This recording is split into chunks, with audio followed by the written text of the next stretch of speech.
Hey guys, it's Amber here with Gear Up, and we've got another video coming your way. As you see, I'm pretty much on my tippy toes. Well, now I am. But today's video is not a new arrival video, but instead a hunting essential video that you can get from a surplus store. So whether you come to Gear Up Surplus here in Central Florida or order from us online, or you go to any other Army Navy store in your area, Army Navy stores are a great place to get some vital hunting gear without paying premium price.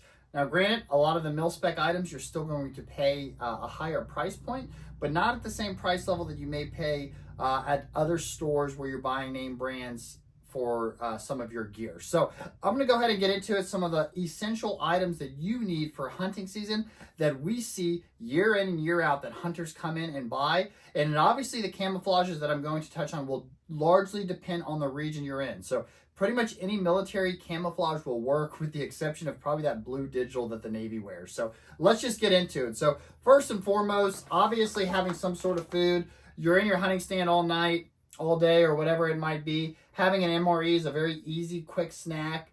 Well, not really a snack, a meal to be able to hold you over, along with other little granola bars and stuff like that will work. But from a surplus store specifically, MREs are a great item to have on hand. So touching more on some of the survival stuff, having a compass in case you get lost is obviously always vital and you don't have cell service. Weatherproof notebooks can be a good item to have in hand to be able to take notes if you're that serious of a hunter. An emergency blanket, something very compact. If it is late at night and you don't have something and you want something just very quick, this traps your body heat and is a great way to do. So you're kind of double downing with your hunter essentials, and then you're also able to have some vital items for your bug out bag. So paracord's another one of those items, great to have whether you're hunting and also just everyday type deals. So, all right, so any hunter knows it's usually either cold or wet. You may get lucky where it's neither, but if it is cold and wet or cold, these are a couple items that are vital to have. Obviously a good quality poncho. This one's a mil-spec poncho. It could actually be pitched into a tent if you need to actually sleep.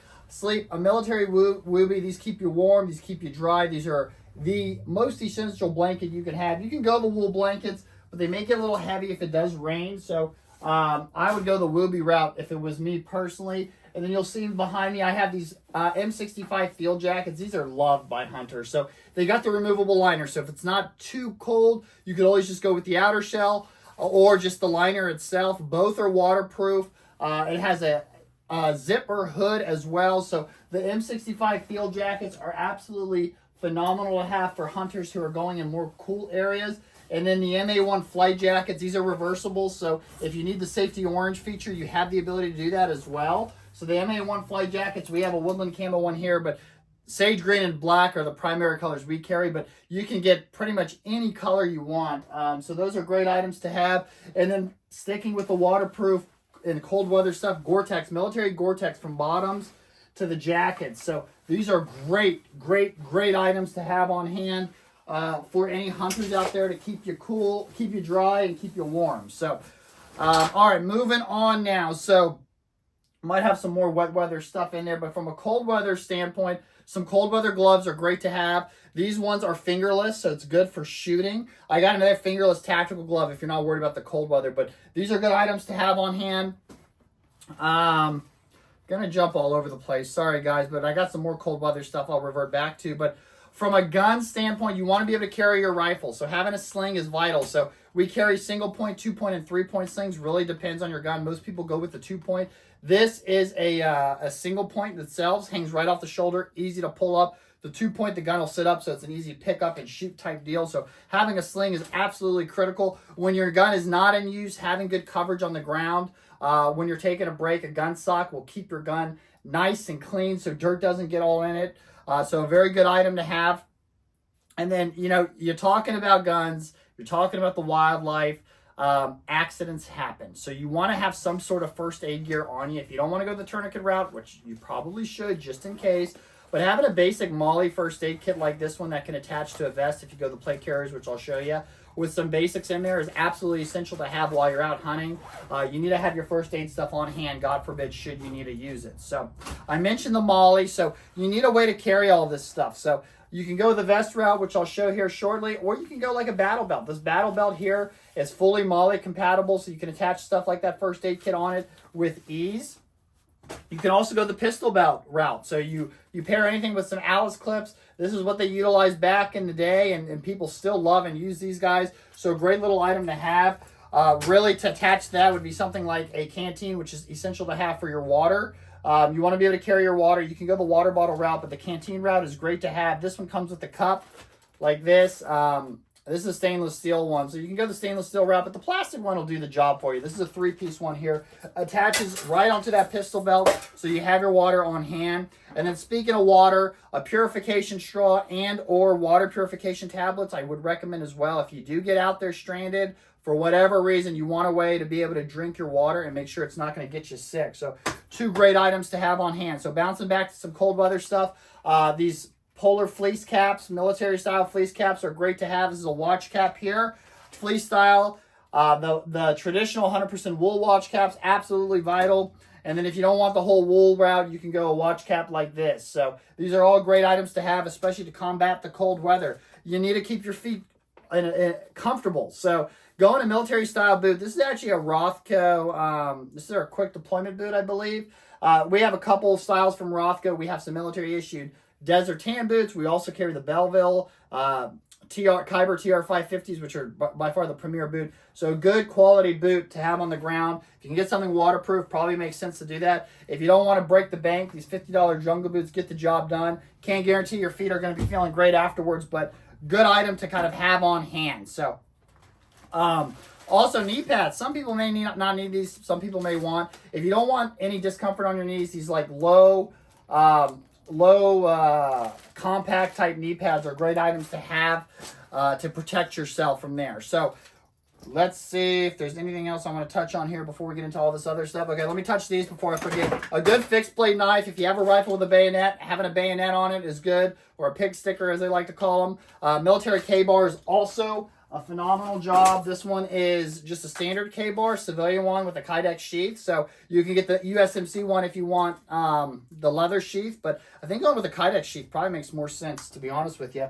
And then a machete. If you got to get out of shrub or whatever, having a good machete on hand is good to have always. Okay, so let me bounce here behind me. So a vest standpoint, if you don't want to go to plate carrier vest and you want something with an all-in-one thing, a Mach 1 cross draw vest like this gets the job done. You have spots for your rifle mags. You have spots for your pistol mags. You have a built-in pistol holster in here, an accessory pouch. Something like this is a great all-in-one option. If this is a little bit overkill for you, you could always go a chest rig. So the chest rig just gives you the ability to carry the mag pouches, but it has the MOLLE on it. So if you do want to expand on it, you can do so.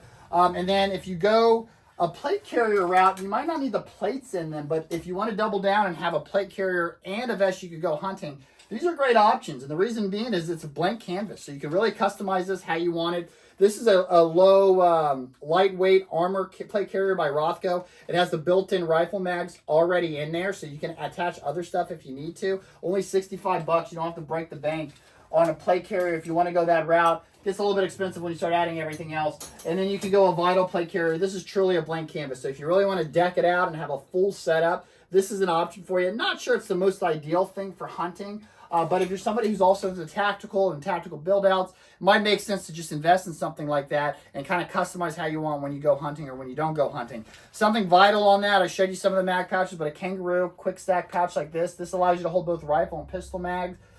Most likely you're going to be carrying both. You obviously need a pistol holster. So this, a traditional belt holster like this will probably do the job if you don't want something on the vest. And then these are the fingerless tactical engagement gloves. So they give your hands some protection. Fingerless, so it's easy to pull the trigger for you. So another great item to have. Something else we threw in there, the tactical shamag. So this gives you some face coverage. I didn't grab face paint, but face paint's obviously very good to have as well. But if you want to go the shamag route, this is good too, because believe it or not, these can have multiple functions. If you lay it out and to either store stuff, use as a tourniquet, as a shoulder sling, God forbid if you get hurt. So a shamag, I really recommend in any sort of bug out bag, but for hunting, it also makes sense. And then if you don't want the hip and you want to keep your waist a little bit lighter, you can always go a drop leg holster like this one here. So flashlights, so especially if you're early morning, late night, so good quality headlamp like this Nebo one, fully rechargeable, very high quality, or a Torchy 2K light. This has a clip on it, so if you're a ball cap person, you can also use it as a headlamp by clipping it on there. But both of these are very bright, high quality flashlights. So Just something to keep in mind. Okay, winding down here. So a nice boonie hat, some sort of protection. I mentioned a ball cap, but a boonie hat is a great way to go. You can get these in camouflage or solid colors depending on what pattern or look you're going for. This one I love is because it's the hot weather boonie cap. You can kind of pitch it up if you want. It's got the neck flap to protect your neck. That also comes off. And then you got storage on the inside as well, either for the neck flap or whatever you might need. So all right, obviously you need some camouflage. So military camos work great. I mentioned that, but Woodland Digital is a very popular one. So pants and bottoms you can get at most all surplus stores. The tiger stripe camo pattern you can get at almost every surplus store, including us. Woodland camo, the traditional go-to camouflage, a great camouflage to have on hand. You could also just stick with the solid color olive drab if you wanted to go that route. Now, I've seen some people mention Desert Digital and ACU Digital work for them based on their region. So just something to keep in mind. Once again, depending on the region and the kind of camouflage you're needing. And then last, and certainly not least, which is becoming one of the best-selling hunting camouflages, especially in this area, is the OCP or the multicam. So I didn't grab a full bottom top set, but this is a combat shirt. So if you want something lightweight that gets you the camouflage here and the dry fit material, a combat shirt is a great way to go when it comes to hunting and camouflage like that. And then last, you want some sort of bag. So I grabbed the big Rio Grande pack here like this. Allows you to really store any and everything you might need. Just a good little item to kind of have on hand. So that's what I got for you guys from Hunting Essentials from your military surplus store. What did I miss? Was there anything that I said that you're like, what the heck? No, that doesn't work. Might be. I could be wrong. I think most of these items will cover pretty much everything you might need. You don't need all of them, obviously, but just giving your wheels turning to think about some different things you might need or want to add over time, especially for those people who are first-time hunters that don't know where to start. So that's all I got. I appreciate everybody watching. Visit us online. All these products are available on our website at gearupfl.com. Other than that, I'll see you guys next time. Thank you for watching. Please like, comment, and subscribe below.